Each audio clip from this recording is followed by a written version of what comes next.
Stop calling me mom. I have my own life. We're busy and you're suffocating us. Just stay on your own. We'll reach out when we feel like it. I sat at my kitchen island, a half-empty mug of black coffee growing cold, and listened to those words for the third time. The first time, the voicemail played, a sharp, cold spike of shock had hit my chest. The second time, I forced myself to listen past my son's irritated voice to the background noise, the faint clinking of silverware, the upbeat tempo of restaurant music, and the unmistakable dismissive laughter of my daughter-in-law, Sarah.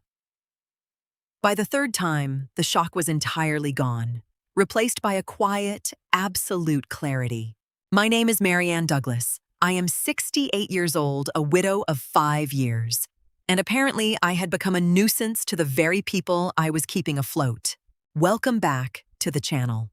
If you've ever poured your savings, your energy, and your heart into a child's life, only to be swatted away like an annoying telemarketer the moment they feel comfortable, you are going to want to hear this story.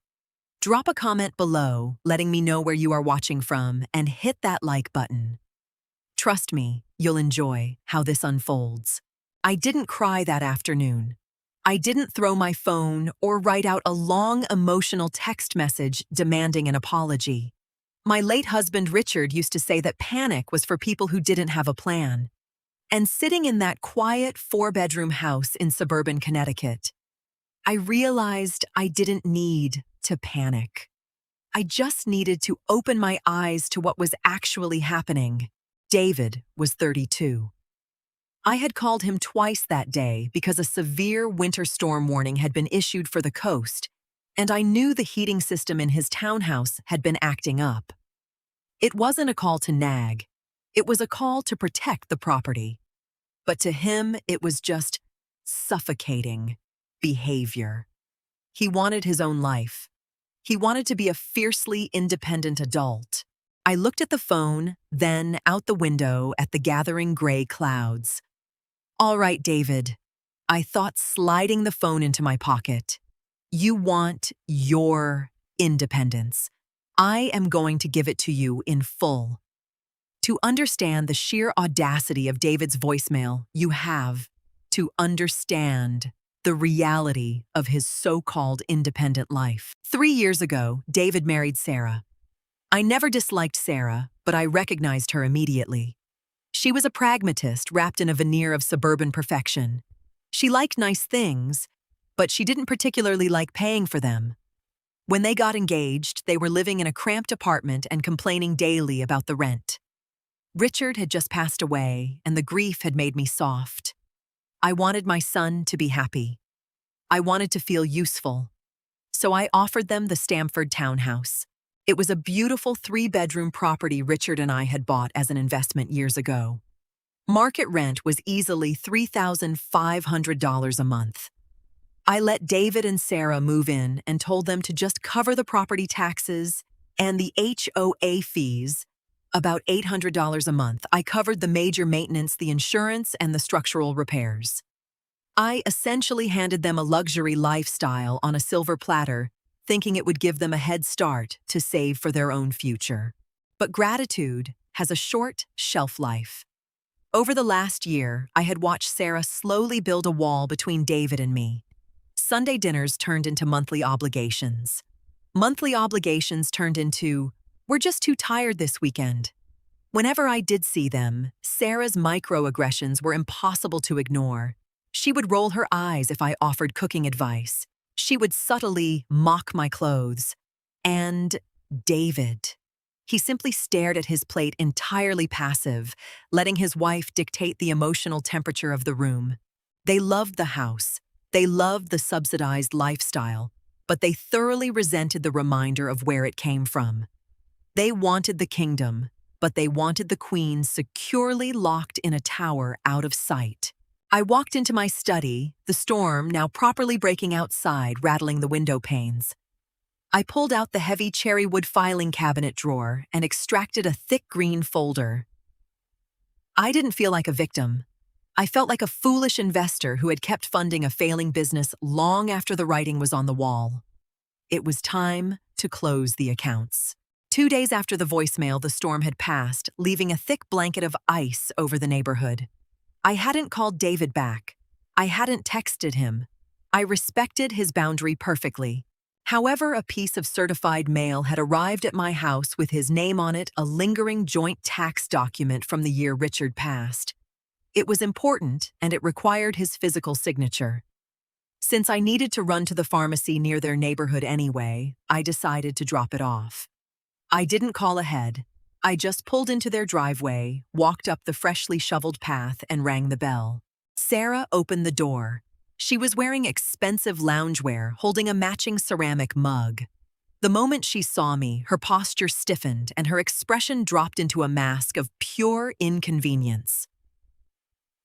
"Marianne," she sighed, not stepping back to let me in. She kept her hand firmly on the doorframe, actively blocking the entrance. "David is on a Zoom call. And honestly, we talked about this. You can't just pop over unannounced. It's really intrusive." I looked at her. I looked at the foyer behind her, the foyer of the house I legally owned, standing on the hardwood floors I had paid to refinish just 2 years prior. I didn't raise my voice. I didn't remind her whose roof was keeping the snow off her head. I simply held out the envelope. "This is a final tax document from his father's estate." I said, my tone completely flat. "He needs to sign it by Friday. I'll leave it in your capable hands." Sarah snatched the envelope, looking slightly embarrassed but quickly recovering her smugness. "Fine. But please, Marianne, respect our space. We have our own lives to manage." "I understand completely, Sarah," I replied, offering a brief, polite smile that didn't reach my eyes. "You won't have to worry about my hovering ever again." I turned and walked carefully back down the icy steps. I heard the door click firmly shut behind me. As I started my car and backed out of the driveway, my mind was perfectly clear. The transition from mother to landlord was officially complete. The moment I returned to my quiet house, I sat down at the dining table with a yellow legal pad and a pen. I had always been the fixer, the safety net, the silent guarantor of their comfort. But Sarah was right. They were adults. They needed space to manage their own lives. I was going to help them do exactly that. I started listing the financial ties.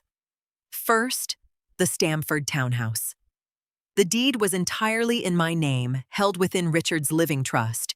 There was no lease agreement because I had foolishly treated it as a family favor. Second, the emergency credit card. When they were married, I added David as an authorized user on one of my high-limit American Express accounts. It was strictly for emergencies, a hospital bill, a sudden car breakdown.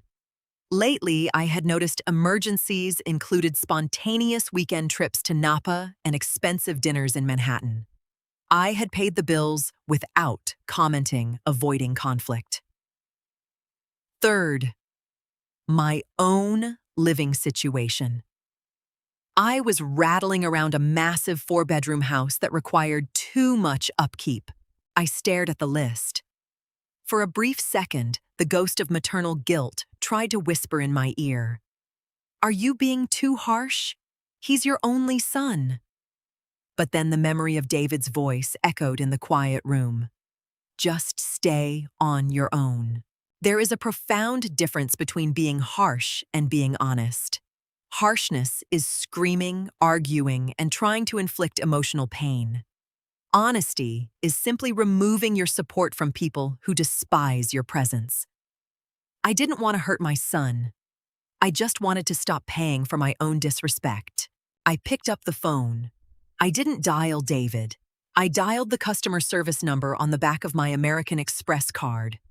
Within 4 minutes, David's authorized card was permanently deactivated. No dramatic warnings, no angry texts. Just a quiet, invisible severing of the cord. Next, I opened my laptop and began looking at real estate. Not for them, for me. It was time to shrink my footprint and secure my own peace of mind. The next morning, I made the phone call that would officially change everything. I dialed Thomas Vance, the estate attorney who had handled Richard's affairs for 2 decades. The title of this story mentions calling a lawyer, but let me be clear. I didn't call him to sue my son. I didn't want a courtroom drama. I called Thomas because he managed the trust, and I needed legal paperwork executed with absolute clinical precision. Marianne, Thomas greeted warmly. It's good to hear your voice. How are the kids? They are exploring their independence. Thomas, I said smoothly. Which is why I'm calling. I need you to initiate the sale of the Stamford townhouse. There was a pause on the line. Thomas knew exactly who lived in that house. The Stamford property, Marianne, David, and Sarah reside there. If we put it on the market, the property management firm will have to issue a formal notice to vacate. They will have 60 days. I am aware of the timeline, I replied, sipping my tea. I want the property listed by a third-party management group. I don't want to handle the showings, and I don't want my name on the eviction notices if they refuse to leave. Handle it strictly as a corporate real estate transaction. Are you sure about this? Thomas asked, his voice, adopting that careful professional tone lawyers use when they want to make sure you aren't acting out of temporary anger. I have never been more sure of anything in my life, I answered. They have made it explicitly clear that they do not want me in their lives. It is inappropriate for me to continue acting as their landlord. Sell it, Thomas. Put the proceeds directly into my retirement account. Consider it done, he said. I hung up the phone and felt a physical weight lift from my shoulders. There was no argument. There was no screaming match in a driveway. I had simply turned off the faucet. I spent the rest of the afternoon boxing up old books and fine china. If I was selling their house, it was time to sell mine too. Over the next 6 weeks, my life became a masterclass in quiet, calculated action. I found exactly what I was looking for: a luxury single-story condominium in Cypress Pines, an exclusive 55-plus gated community about 40 minutes away. It had a gorgeous patio, a community clubhouse, and most importantly, a 24/7 manned security gate with a very strict guest policy. You didn't get in unless the resident physically approved your name on a digital tablet. I listed my large suburban home. In this market, it sold for over asking price in 4 days to a lovely young family. During this entire period, my phone remained remarkably silent. David and Sarah didn't call to check on me. They didn't text to see how I was doing with the remaining winter weather. They were perfectly content, enjoying the silence, completely unaware of the massive tectonic plates shifting beneath their feet. I packed my life into neat labeled boxes. I didn't feel sad leaving the big house.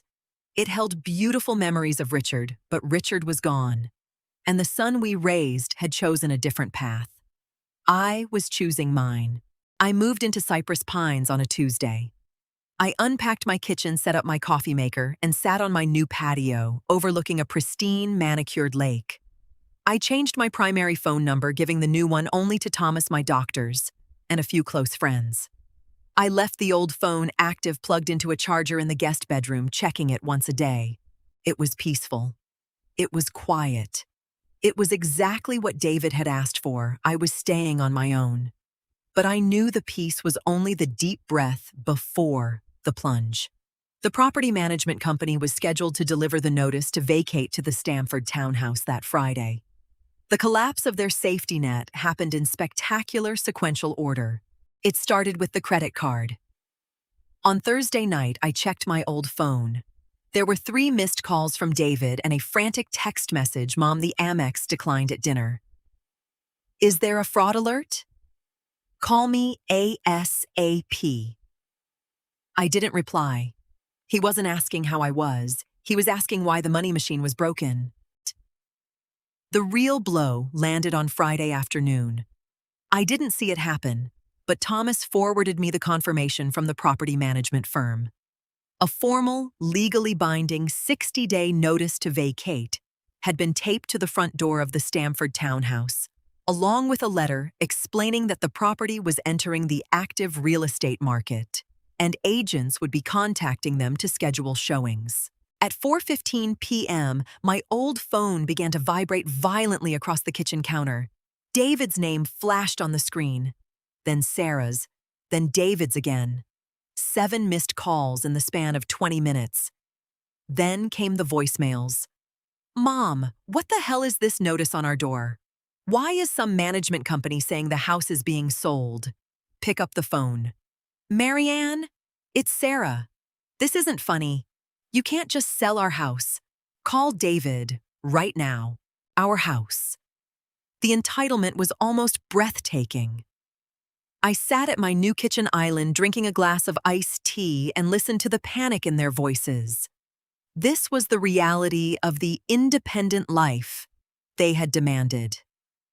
Without my signature, without my bank account, they were just two adults facing the brutal reality of the American housing market. I turned the volume down on the phone, walked into my new living room, and picked up a novel I had been meaning to read for months. I didn't owe them an explanation. The paperwork explained itself perfectly. It took David 3 days to figure out I had moved. He must have driven to my old house, found the new owners moving in, and panicked. I assume he contacted Thomas Vance's office, and while Thomas wouldn't give out my new phone number, he legally had to provide my new mailing address for trust communication. That is how David found himself sitting at the entrance of Cypress Pines on a Tuesday morning, staring down a uniformed security guard. I was in my backyard watering my potted hydrangeas when the security tablet on my wall chimed. I tapped the screen. The gate guard, a no-nonsense retired state trooper named Marcus, appeared on the video feed. "Morning, Mrs. Douglas," Marcus said politely. "I have a gentleman at the gate in a silver SUV. Says his name is David, claims he's your son. He's not on your approved guest list, and he's getting a bit animated." Through the camera's audio, I could hear David shouting in the background, "I am her son. You can't keep me out of here. Open the damn gate." I didn't feel a spike of adrenaline. I felt entirely grounded. "Marcus," I said calmly, "he is my son, but he is not an invited guest. Please deny him entry." "Understood, ma'am," Marcus replied. I watched the live feed from the gate camera. Marcus stepped out of his booth, handed David back his driver's license, and pointed toward the turnaround lane. David slammed his hands against his steering wheel, shouting something through the rolled-down window. Marcus didn't flinch. He simply unclipped his radio and signaled for the secondary patrol golf cart to pull up behind David's SUV. Faced with actual physical boundaries enforced by professionals, David's bluster evaporated. He threw the car into reverse, glaring at the camera as if he knew I was watching, and drove away a security cart, escorting him all the way back to the public highway. He was completely shocked. The door was officially closed. 10 minutes later, the old cell phone on my kitchen counter buzzed. I knew he was parked at a gas station somewhere just outside the gates, vibrating with anger. I decided it was time. I picked up the phone and answered. "Mom!" David yelled, his voice cracking. "Are you out of your mind? You sold your house, you're selling our house, and you had security throw me out like a criminal." "Hello, David," I said, keeping my voice low, steady, and devoid of emotion. "Don't hello David me," he shouted. "We have 60 days to get out. Rents around here are $4,000 a month. My credit card is shut off. What are you doing?" I let silence sit on the line for a long moment. "I am doing exactly what you asked me to do, David. I am staying on my own. I am no longer suffocating you with my help." "That's not what I meant, and you know it." He stammered, desperation bleeding through the anger. "We just wanted some privacy. You're trying to ruin our lives over a voicemail." "No," I corrected gently. "I am not ruining anything. I am simply stepping back. You are a 32-year-old married man. If paying market rent and funding your own lifestyle feels like your life is being ruined, then you were never independent to begin with. You were a dependent disguised as an adult. Mom, please. David's voice dropped suddenly pleading. Sarah must have been sitting next to him, realizing the gravity of the situation. We can't afford a new lease right now. Just call the lawyer. Pull the listing. We can talk about this. There is nothing to talk about, I replied. The house is an asset I no longer wish to manage. The Amex was for emergencies, not your luxury expenses. You wanted boundaries, David. These are my boundaries. I wish you and Sarah the best of luck with your move. I hung up. I didn't block his number. I just powered the old phone down and placed it in a drawer. They moved out on day 58. I didn't go to watch, but the property manager sent me photos of the empty townhouse. They left it clean mostly because they couldn't afford a lawsuit for damages. I heard through a mutual family friend that they had to scramble to rent a tiny 2-bedroom apartment in a much less desirable neighborhood. Sarah apparently threw a massive fit about the lack of a walk-in closet, and David was forced to pick up overtime at work just to cover their new, very real bills. The Stamford townhouse sold 3 weeks later. The money went directly into my trust, securing my financial future beyond any doubt. Life at Cypress Pines has been a revelation. I joined a book club. I started playing tennis again. I have neighbors who check in on me not because they want my money, but because they actually enjoy my company. I am no longer an ATM. I am no longer an inconvenience. I am just Marianne. Some people might think I was too harsh that a mother should unconditionally absorb whatever disrespect her children dish out. But I fundamentally disagree. Unconditional love does not mean unconditional access to my home, my bank account, or my sanity. I loved my son enough to give him everything. But I loved myself enough to stop when he treated that gift like garbage. If you take anything away from my story, let it be this. You cannot control how people treat you initially, but you have absolute control over whether you stick around to let them do it twice. Protect your peace. Protect your assets. And never be afraid to let natural consequences do the heavy lifting. Thank you for watching. If you love this story, hit the subscribe button, leave a comment with your thoughts, and I'll see you in the next one. Stay strong.